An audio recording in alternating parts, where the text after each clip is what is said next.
Welcome back to city news. పట్టణ అన్నాబతిని సత్యనారాయణ క్రీడా మైదానంలోని నడకదారి వెంబడి 50 విద్యుత్ దీపాలను ఎమ్మెల్యే అన్నాబతిని శివకుమార్ ప్రారంభించారు. క్రీడలను ప్రోత్సహించేలా స్టేడియాన్ని అభివృద్ధి చేస్తున్నామని అన్నారు. దీపాలు ఏర్పాటు చేసినందుకు వాకర్స్ ఎమ్మెల్యేకు కృతజ్ఞతలు తెలిపారు.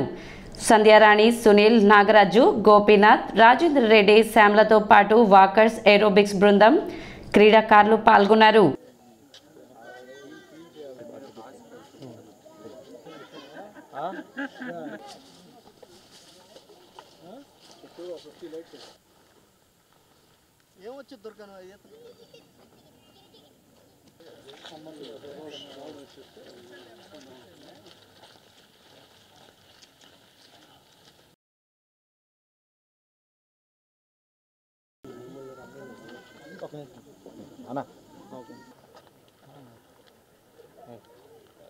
ఇన్ఫ్రాస్ట్రక్చర్ ఈరోజు బ్రహ్మాండంగా చేసాం. ఓపెన్ జిమ్ చేసాం, అట్లాగే వాలీబాల్ కోర్ట్ని పెట్టాం, అట్లాగే బ్యాడ్మింటన్ కోర్ట్ ఆల్రెడీ ఉంది, దాన్ని ఇంకా మెరుగు చేసాం. అలాగే వెయిట్ లిఫ్టింగ్ పెట్టాం, అలాగే walking track.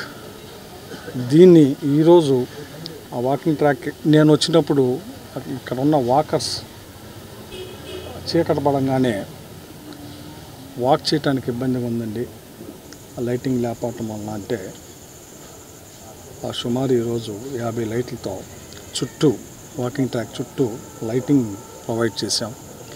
So వాకర్స్కి night time కానీ అలాగే ఎర్లీ మార్నింగ్ కానీ వాక్ చేసుకోవడానికి ఇబ్బంది లేకుండా ఈ వాకింగ్ ట్రాక్ ద్వారా ఈ ప్రాంత ప్రజలు ఇంకా ఎక్కువ మందిని ఈ వాకింగ్ ట్రాక్ ఉపయోగించుకోవడానికి కోసం చేసిన అన్నాబతిని సత్యనారాయణ స్టేడియంలో ఈరోజు మనకి ఎన్ని ఫెసిలిటీస్ ఉన్నాయో మనందరం చూస్తున్నామండి.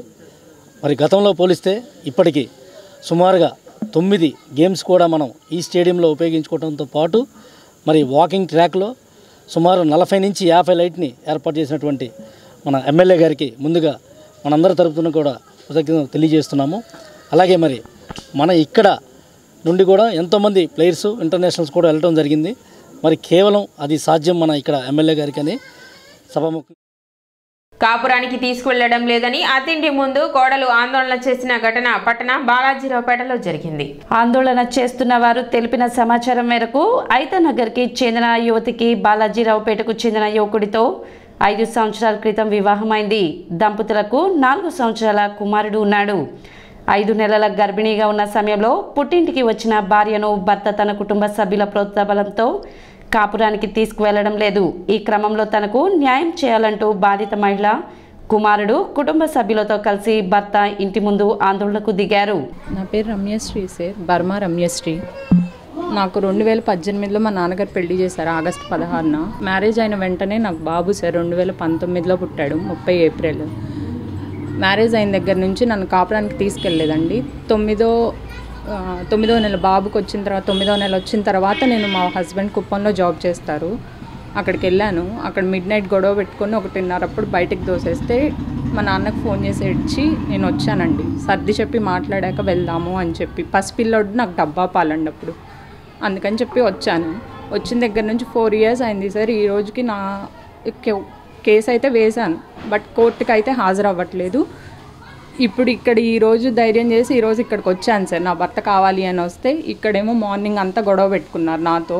ఇప్పుడు మా మామగారేమో ఇంతకు ముందు వచ్చి పక్కలో పడుకుని అన్నాం అని చెప్పి మాట్లాడాడికి బయటికి. అందరూ చేస్తేనే కదా సార్ ఇలా జరిగింది. అక్కడ నాకు జరిగినప్పుడు మా హస్బెండ్ 1:30 అప్పుడు మిడ్ నైట్లో బాబుని తీసుకుని వెళ్ళిపోమంటే ఏ ఆడపిల్ల అయినా ఎక్కడికి వెళ్తారు సార్? ఇప్పుడైనా నేను అడుగుతున్నా, నాకు న్యాయం చెయ్యండి అని అడుగుతున్నాను. ఈ రోజుకి నా బిడ్డను చూడడానికి కానీ చేయడానికి కానీ ఎవరూ రాలేదు. ఏం మాట్లాడుకుంటారో తెలియదు సార్. అక్కడ ఉన్నప్పుడు కూడా మాట్లాడిందంతా నన్ను లాక్ చేసి ఇంట్లో లాక్ చేసి ఫోన్లు మాట్లాడుకునేవాళ్ళు. మిడ్ నైట్ 2ంటికి లేచి ఎందుకు గొడవ పడతారో తెలియదు. అప్పుడు పాలు పట్టుకోవడానికి లేచినప్పుడు గొడవ పడేవాళ్ళు. కాపురం కోసమే వచ్చాను, నాకు న్యాయం చేయండి అని అడుగుతున్నాను. 5 సంవత్సరాల నాడు మా బర్మా శివనాశ్వర గారి అబ్బాయికి రవికిషోర్కి మా అమ్మాయిని ఇచ్చాము. 5 నెలల కాలంలో గర్భిణీగా అని చెప్పి తీసుకొచ్చాము. ఇంతవరకు మా బాబుని తీసుకెళ్ళి 4 సంవత్సరాలు అయిపోయింది. కోర్టులో వేశారు. నేను రాజీలకు అని చెప్పి గుంటూరు మహిళా మండలిలో పెట్టాను. నేను మళ్ళీ వాళ్ళకి అందరి దగ్గరికి రాజీలకు తిరిగాను, ఎక్కడ రాజీ కుదరలేదు. మళ్ళీ వాళ్ళు మహిళా మండలి దగ్గరికి రామంటే వాళ్ళు ప్లేడర్ గుమస్తానే అమ్మడు పెట్టుకొని వచ్చారు. ఆ ప్లేడర్ దగ్గరికి నేను కారు వేసుకొని 2 సార్లు వెళ్ళాను. వాళ్ళు పంపించిన ప్లేడర్ దగ్గరికి, అక్కడ పరిష్కారం జరగలేదు. తర్వాత నేను కేసు పెట్టాను, కేసు కాడ పరిష్కారం జరగలేదు. నాకు ఎక్కడ పరిష్కారం జరగకుండా నేను కాపురం కావాలని వేస్తుంటే వాళ్ళని డైవర్స్ అని చెప్పి కోర్టులో వేశారు. నా పిల్లకి 10 లక్షలు ఇచ్చేసి వదిలిచ్చేసేసుకొని వేరే పెళ్లి చేసుకుంటారంట. ఇప్పుడైతే ఇక ఉండాకైతే ఆ 10 లక్షలు కూడా ఇరంట అని చెప్పి మేము మ్యారేజ్ చేసుకుంటామని చెప్పి ఇది చేసి మెసేజ్లు పెడుతున్నారు. ఇక ఆ మెసేజ్లు తట్టుకోలేక నేను మా పిల్లల్ని తీసుకొచ్చి ఇక్కడ వదిలిపెట్టాను. రావడానికి వీల్లేదు చెప్పి మమ్మల్ని లోనకు రానికి లేదు, మా పిల్లల్ని లోనకు రానికుండా చేశారు. అయినా కానీ మా పిల్ల మాత్రం వెళ్ళి లోన ఉంది. ఇప్పుడు మా పిల్లకి అన్యాయం లేకుండా మాకు నా బిడ్డకి నా మనవడికి న్యాయం చేయండి. అక్కడ డాక్టర్ బెంగళూరు డాక్టర్ ప్రత్యూష గారు ఇక్కడ పేరెంట్స్ లేనిదే పిల్లని ఉంచుకోకూడదు, పంపించేసేయమంటే వాళ్ళు ఇష్టపూర్తిగా పంపించే కాపడానికి తీసుకెళ్లకుండా 5వ సంవత్సరం ఇప్పుడు రేపు ఏప్రిల్కి 5 ఏళ్ళు ఆలోచించి తీసుకొచ్చానా 4 రోజులు. ఇప్పుడు నా దగ్గర వాళ్ళు మాట్లాడింది కూడా ఇది ఉంది. 4 రోజులు పడుకొని కడుపు వచ్చిందా అని ఇప్పుడు మాట్లాడుతున్నారు. అప్పుడు నేను ఆ ప్లేడర్ దగ్గరికి వెళ్ళినప్పుడు కూడా మా అమ్మాయి చేసిన తప్పేదో చెప్పండి, ఆ తప్పు నేను సర్టిఫై చేసి పంపిస్తానండి అని అడిగి ఆ ప్లేడర్ గారిని.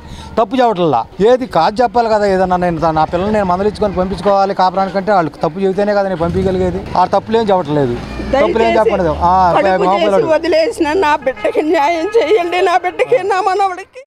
తాడేపల్లిలోని ముఖ్యమంత్రి జగన్మోహన్ రెడ్డి క్యాంపు కార్యాలయంలో సంక్రాంతి సంబరాలు ఘనంగా జరిగాయి. గోశాల సమీపంలో ప్రత్యేక సెట్టింగుతో సంక్రాంతి సంబరాలు నిర్వహించారు. ఈ కార్యక్రమంలో సీఎం జగన్ దంపతులు పాల్గొన్నారు. భోగి మంటలను వెలిగించారు. టీటీడీ నమూనా ఆలయం ప్రత్యేక పూజలు నిర్వహించారు. ఈ సందర్భంగా ఏర్పాటు చేసిన సాంస్కృతిక కార్యక్రమాలను సీఎం వీక్షించారు. తెలుగు ప్రజలకు సంక్రాంతి శుభాకాంక్షలు సీఎం జగన్ తెలిపారు. ప్రతి ఒక్కరూ సుఖ సంతోషాలతో ఆనందంగా ఉండాలని ఆకాంక్షించారు. పులకించే నాయకుడు, జనులందరి గుండెలను ఏలే మా జగన్మోహనుడు, బడుగుల బతుకుల రాత మార్చ జన్మెత్తిన నాయకుడు, అనుకున్నది సాధించి చూపే సంక్షేమపు సాధకుడు. సంకల్పం, దీక్ష, ధైర్యం ఇవే ఆయనకు సైన్యాలు ముందు నుండి. నమస్తే అక్కయ్య, నమస్తే తమ్ముడు, నమస్తే బాబు, నమస్తే పాప, నమస్తే నమస్తే నమస్తే. ఈవేళ మీ అందరికీ సంక్రాంతి శుభాకాంక్షలు తెలియజేస్తా ఉన్నా. ఎన్నో మంచి మంచి పథకాలతో మీ అందరి మనసులు గెలిచాడు. ఆ దేవుని చల్లని దీవెనలతో పాటు మీ అందరి ఆశీస్సులు, అలాగే నా ఆశీస్సులు కూడా నా బిడ్డకు ఉంటాయి అని తెలియజేస్తూ సెలవు తీసుకుంటున్నాను. నమస్తే నమస్తే నమస్తే. తర్వాత మరొక ముఖ్యమంత్రి గారు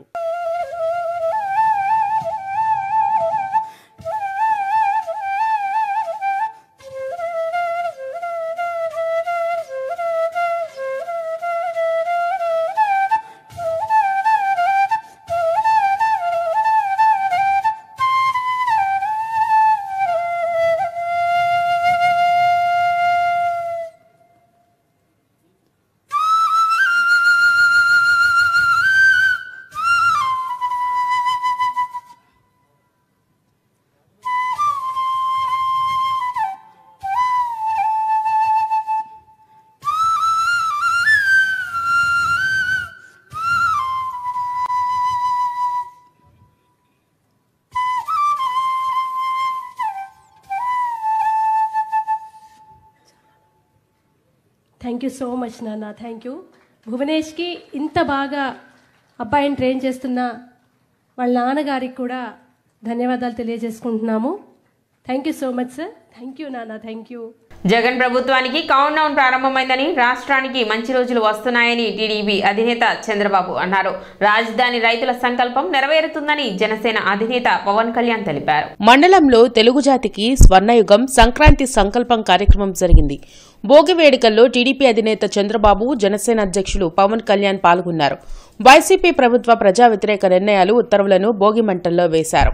వైసీపీ విముక్త ఆంధ్రప్రదేశ్ కోసం 87 రోజుల పాటు ప్రజలంతా ఐక్యంగా పయనించాలని చంద్రబాబు పిలుపునిచ్చారు. దేవతల రాజధానిని రాక్షసులు చెరపట్టినట్లు అమరావతిని వైసీపీ చెరపట్టిందన్నారు. అమరావతి మన రాజధాని అని త్వరలోనే ఇక్కడి నుంచే పేదల పాలన ప్రారంభమవుతుందని స్పష్టం చేశారు. ప్రతి ఒక్కరికి అండగా నిలిచే బాధ్యత టీడీపీ జనసేనలదని తెలిపారు. యువతకు ఉపాధి అవకాశాలు లేకుండా పోయాయన్నారు. సీఎం జగన్ పాలనలో రైతులు చాలా కష్టాలు పడుతున్నారని, పంటలకు కనీస గిట్టుబాటు ధర కల్పించలేని దుస్థితిలో ప్రభుత్వం ఉందని చంద్రబాబు దుయ్యబట్టారు. ఎప్పుడూ జరగనటువంటి అరాచకాలు జరుగుతున్నాయి. ప్రజాస్వామ్యాన్ని అపహాస్యం చేసే పరిస్థితికి వస్తున్నారు. ఇంతవరకు మీరు చూస్తే కేసులైతే మా మీద విపరీతంగా బుక్ చేసి, అంటే ఎక్కడ కూడా పనిచేయకుండా చేయడం కోసం రాజకీయ పార్టీల్ని, రాజకీయ పార్టీల కార్యకర్తల్ని, లేకుంటే అందులో పనిచేసే వ్యవస్థని మొత్తం నిర్వీర్యం చేయాలని ప్రయత్నం చేశారు. ఇప్పుడు ప్రజల్లో ఉండే తిరుగుబాటు చూసిన తర్వాత హోల్సేల్గా ఓటర్స్ అందరినీ మార్చేయడం, దొంగ ఓట్లు వేసుకోవడం ఇలాంటివి చేస్తే తప్ప సాధ్యం కాదనే కన్క్లూజన్కి వచ్చారు. ఈరోజు ఒక ఎగ్జాంపుల్ ఇచ్చాం, చాలా స్పష్టంగా వారికి ఎక్స్ప్లెయిన్ చేశాం. Now it is the duty of the election commission to conduct free and fair pole. నేను అది కూడా చెప్పాను. ఒకప్పుడు ఎలక్షన్ కమిషన్ లేనప్పుడు కూడా నేను ఎన్నికల్లో పోటీ చేశాను. తర్వాత ఎలక్షన్ కమిషన్లు రాజ్యాంగబద్ధంగా వచ్చాయి. అప్పుడు కూడా ఇంత ఘోరాలు జరగలేదు. వైసీపీ పాలనతో రాష్ట్రానికి పట్టిన పీడ తొలగిపోయే సమయం ఆసన్నమైందని పవన్ కళ్యాణ్ అన్నారు. రాజధాని కోసం 33,000 ఎకరాల భూమిని ఇచ్చిన రైతులను దారుణంగా కొట్టివేధించిన ఘటన తాను ఇప్పటికీ మర్చిపోలేనని చెప్పారు. రైతుల సంకల్పం నెరవేరుతుందని, బంగారు అమరావతిని కలిసి నిర్మించుకుందామని తెలిపారు. అన్ని వర్గాలను మోసం చేసిన వైసీపీకి తగిన బుద్ధి చెప్పేందుకు ప్రజలు సిద్ధంగా ఉన్నారని పవన్ కళ్యాణ్ వ్యాఖ్యానించారు. వైసీపీ ప్రభుత్వం వచ్చినప్పటి నుంచి లా అండ్ ఆర్డర్ కంప్లీట్గా దిగజారిపోయింది. ఎవరన్నా ప్రజాస్వామ్య హాని జరుగుతున్న గొంతెత్తితే పొలిటికల్ పార్టీస్ కానీ, వ్యక్తులు కానీ, ప్రైవేట్ వ్యక్తులు కానీ వాళ్ళందరి మీద కేసులు ఎలా పడుతున్నాయి, కేసులు ఎలా చేస్తున్నాయి. ముఖ్యంగా బైండ్ ఓవర్ కేసులు ప్రత్యేకించి పొలిటికల్ పార్టీ టీడీపీ వారి మీద కానీ, జనసేన కార్యకర్తల మీద కానీ ఇవన్నీ చాలా క్లియర్గా తెలియజెప్పడం జరిగింది వారికి. అలాగే పోలీసు అధికారులని ఇప్పుడు సడన్గా మారుస్తూ ఉన్నారు. లాస్ట్ 2 నెలలుగా మార్చేస్తూ ఉన్నారు. మళ్ళీ ఎన్నికలు సంఘం వచ్చేటప్పటికి మళ్ళీ వాళ్ళకి కావాల్సిన అధికారులను తిరిగి అక్కడ వేయించుకునేలాగా తీసుకొచ్చిన ప్రణాళికలు చేస్తాం. అది కూడా బలంగా తెలియజేస్తాం. అలాగే మహిళా కానిస్టేబుల్స్ ప్రత్యేకించి సంబంధం లేని చోట్ల వాళ్ళు దాదాపు 87 నియోజకవర్గాల్లో వాళ్ళు పెట్టారు. అది వాళ్ళు దూరం చేయమని ప్రత్యేకంగా ఆయన వివరించారు. నేను ఇంకోటి ప్రత్యేకించి నేను చెప్పింది ఏంటంటే వాలంటీర్స్ అనేది విలేజ్ సచివాలయం అనేది ప్రత్యేకించి అది యాంటీ కాన్స్టిట్యూషనల్ బాడీ. వాళ్ళని దయచేసి ఎన్నికల సమయంలో వాళ్ళని ఉపయోగించొద్దని చెప్పి ప్రత్యేకించి విన్నవించాం. కీడు తొలగాలి ఏపీ వెలగాలి కార్యక్రమం జిల్లా తెలుగుదేశం పార్టీ కార్యాలయంలో జరిగింది. భోగి పండుగను పురస్కరించుకొని జిల్లా అధ్యక్షులు రావుపాటి సాయికృష్ణ ఆధ్వర్యంలో జరిగిన నిరసన కార్యక్రమంలో ఖాళీ జాబ్ క్యాలెండర్లు, ప్లెకార్డులు భోగి మంటల్లో వేసి నిరసన తెలిపారు. వైసీపీ ఎన్నికల మేనిఫెస్టో, టీడీపీ అధినేత చంద్రబాబు, యువనేత నారా లోకేష్, జనసేన, టీడీపీ, ప్రజా సంఘాల నాయకులపైన, తెలుగు యువత నేతలపై పెట్టిన సిఐడి అక్రమ కేసుల ఎఫ్ఐఆర్ కాపీలను భోగి మంటల్లో వేసి నిరసన తెలిపారు. ఈ సందర్భంగా తెలుగు యువత అధ్యక్షుడు రావిపాటి సాయికృష్ణ మాట్లాడుతూ 5 ఏళ్లు గడుస్తున్నా జాబ్ క్యాలెండర్లు ఇవ్వకుండా ఏపీ యువతను జగన్ మోసం చేశారన్నారు. వైసీపీ ప్రభుత్వానికి ఇదే చిట్టచివరి భోగి సంక్రాంతి పండుగని అన్నారు. అక్రమ కేసులు వీగిపోవాలని సంకల్పంతో సిఐడి అక్రమ కేసులు ఎఫ్ఐఆర్ కాపీలను భోగి మంటల్లో వేసినట్లు చెప్పారు. రాష్ట్రానికి మంచి రోజులు రావాలంటే చంద్రబాబు ముఖ్యమంత్రి కావాలన్నారు. కార్యక్రమంలో రాష్ట్ర TDP media coordinator Darapaneni Narendra, రాష్ట్ర కార్యనిర్వాహక కార్యదర్శి దాసరి రాజా మాస్టర్, జిల్లా టీడీపీ అధికార ప్రతినిధి దామచర్ల శ్రీనివాసరావు తదితరులు పాల్గొన్నారు. ఇబ్బందులను, తెలుగు యువత నాయకులపైన పెట్టిన అక్రమ సిఐడి కేసులను మొత్తాన్ని ఈరోజు భోగి మంటలో వేసేందుకు ముందుకెళ్ళాం. అట్లాగే జగన్మోహన్ రెడ్డి గారు అధికారంలోకి రాగానే ప్రతి ఏటా జనవరికి జాబ్ క్యాలెండర్ ఇస్తాని జాబ్ క్యాలెండర్ పేరుతో యువతను మోసం చేసి రాష్ట్రంలో 21,500 మంది యువత ఉద్యోగాలు లేకనివ్వండి, మత్తుకు బానిసలేగా ఉండి చనిపోయిన విషయాన్ని పార్లమెంటు సాక్షి కేంద్రం అని చెప్పారు. యువతను మోసం చేసిన ముఖ్యమంత్రి ఈ సంవత్సరం జాబ్ క్యాలెండర్ ఇస్తానంటే జాబ్ క్యాలెండర్ ఇవ్వాల. మెగా డిఎస్సీ లేదు, అలాగే పెట్టుబడులు లేవు, పరిశ్రమలు లేవు, యువతను కాంట్రాక్టులు తీర్చిదిద్దా అన్నాడు. 75% స్థానికులకే ఉద్యోగాలు ఇచ్చేలా బిల్లు పెడతానన్నాడు. అన్ని దొంగ హామీలే. దాంతోపాటు ఈ 5 ఏళ్ల కాలంలో ఏపీ ప్రజలను మోసం చేసిన వైసీపీ ఎలక్షన్ మేనిఫెస్టోను కూడా పాత వస్తువుగా భావించి ఈరోజు పెద్ద ఎత్తున భోగి మంటల్లో తగలబెట్టడం జరిగింది. మరి మీ అందరికీ కూడా తెలిసినటువంటి అంశమే. గతంలో పెద్దవారు చెప్పేవారు, మన ఇళ్లలో పనికిరాని వస్తువుల్ని భోగి మంటల్లో దహనం చేస్తూ ఉంటాం. ఆ మంటల ద్వారా క్రిములు కీటకాలు మన పరిసరాలకు రాకుండా ఉండేందుకు ఆ రోజున ఆ పద్ధతులు అవలంబించారు. మరి ఈ రోజున జగన్మోహన్ రెడ్డి గారు ముఖ్యమంత్రిగా ప్రమాణ స్వీకారం చేసిన నాటి నుంచి నేటి వరకు అనేక అంశాల్లో మాట తప్పారు, మడెం తిప్పారు. అనేక నిర్ణయాలు అర్ధరాత్రి తీసుకున్నారు. అనేక జీవాలు ప్రజలకు కూడా తెలియకుండానే ఆ జీవాలను అమలు చేయడానికి చేసినటువంటి ప్రయత్నం. ఈ అంశాలన్నింటినీ దృష్టిలో పెట్టుకున్నటువంటి తెలుగుదేశం పార్టీ, జనసేన మిత్రపక్షాలు ఈ రోజున ఇచ్చినటువంటి పిలుపు చాలా అమోఘమైందిగా ప్రజలు మాట్లాడుకుంటూ ఉన్నారు. ప్రతి సంక్షేమము, అభివృద్ధి, అలానే ఈ రాష్ట్రాన్ని ఒక స్వర్ణాంధ్రప్రదేశ్గా తీర్చిదిద్దాలని కంకణం కట్టుకొని మరి సంక్షేమ కార్యక్రమాలు అమలు చేశారు.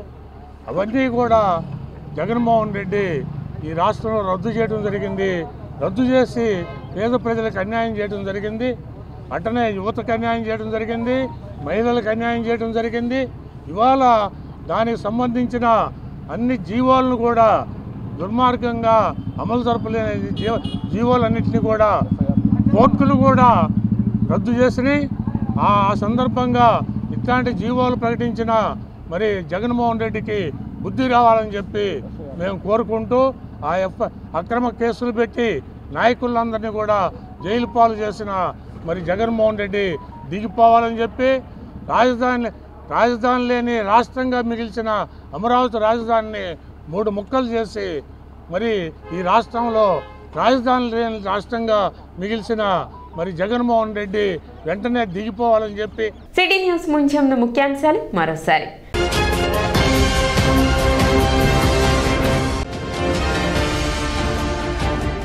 పట్టణంలో ఘనంగా భోగి పండుగ వేడుకలు.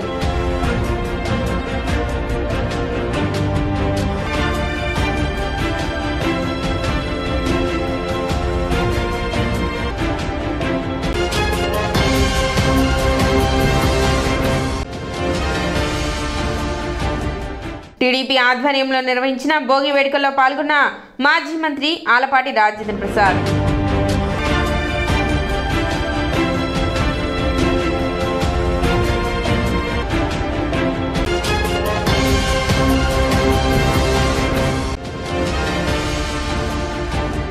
ముప్పై 34వ రోజు కొనసాగిన అంగన్వాడీల నిరవధిక సమ్మె.